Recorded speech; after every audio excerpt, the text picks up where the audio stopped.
Ever feel like your brain is just never satisfied? You get that thing you wanted, and for a fleeting moment, it's great. But then, the feeling fades, and you're already looking for the next hit of happiness. It's a universal human experience, and believe it or not, ancient Buddhist philosophy had some incredibly sharp insights into why this happens. From a Buddhist perspective, our suffering doesn't come from not having things. It comes from a fundamental misunderstanding. We mistakenly believe that getting something, a new phone, a promotion, a perfect relationship will bring us a permanent state of satisfaction.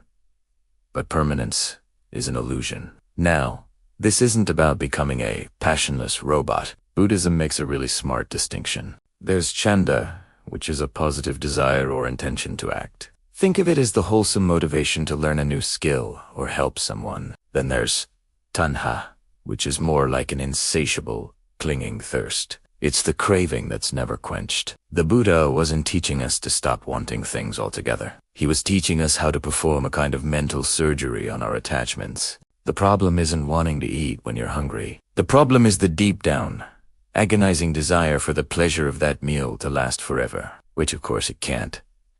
To really drive this point home, Buddhism uses a powerful image: the realm of the hungry ghost, or pretas.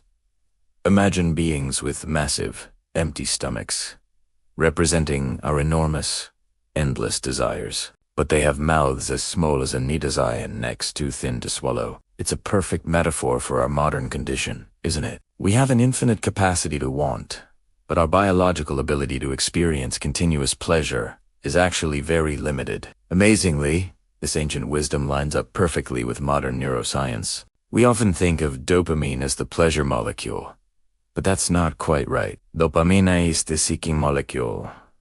It's the chemical that drives you to want, to chase, to pursue. It gets you excited about the possibility of a reward. But as soon as you get that reward, the dopamine system quiets down, leaving you looking for the next thing to chase. This creates that endless cycle of wanting and fleeting satisfaction, which Buddhism calls samsara.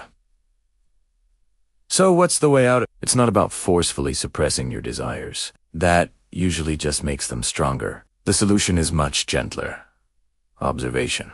It's about learning to watch your desires arise without immediately acting on them. When you feel that urge, that craving, just notice it. See it for what it is: a temporary surge of energy, a passing thought, a sensation in your body. It's not a command you have to obey. By simply observing without judgment, you create a little space.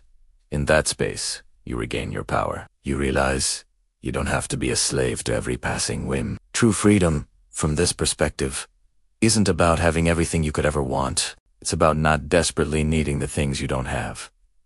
It's finding peace right here, in the midst of it all. Thanks for watching. If this resonated with you, consider subscribing for more insights into the mind. See you next time.